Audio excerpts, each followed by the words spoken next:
sân trường hành lang ấy xa dần xa bước chân người bản thân hỏi ta mất đi trong lòng những ước mơ hồng ngày tháng chờ mong dòng lưu bút chưa kịp nghĩ đã ước hẹn nhành hoa thắm chưa kịp trao tay một lần thì niềm đau trong chiều mưa tan trường hai đứa chung đường sao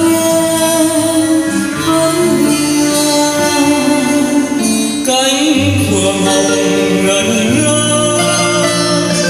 mùa hè đến trường khắp nỗi nhớ trên cây và mùa sau biết có còn gặp lại ngày khai trường áo lụa gió thu bay.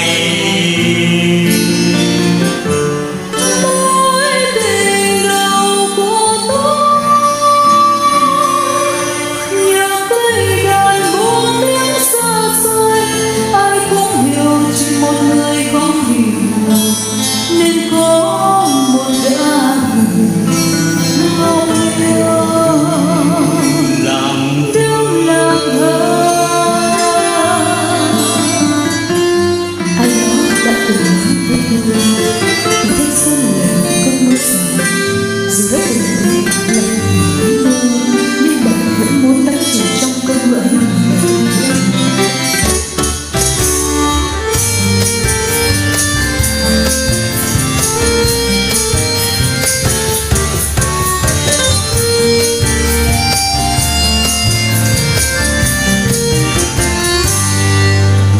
chiếc gió xe giờ đây thoáng em chờ mùa tôi đi đâu chung phương mỹ em cầm là tuổi mỗi 18 của chẳng ai hay là mối tình đầu mối tình đầu của tôi là cơn mưa ngăn ngoài cửa lớn là áo ai bay trắng cả giấc mơ là bài thơ còn ngoài trong vở giữa giờ chơi mang đến lại mang về.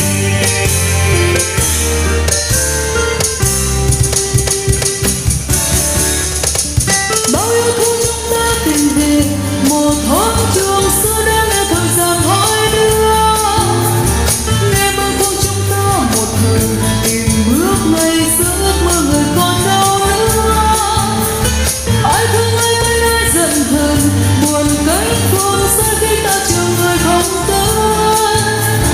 cho hôm nay miên man bồi hồi nhặt lá vàng rơi khi xưa một mối tình thơ.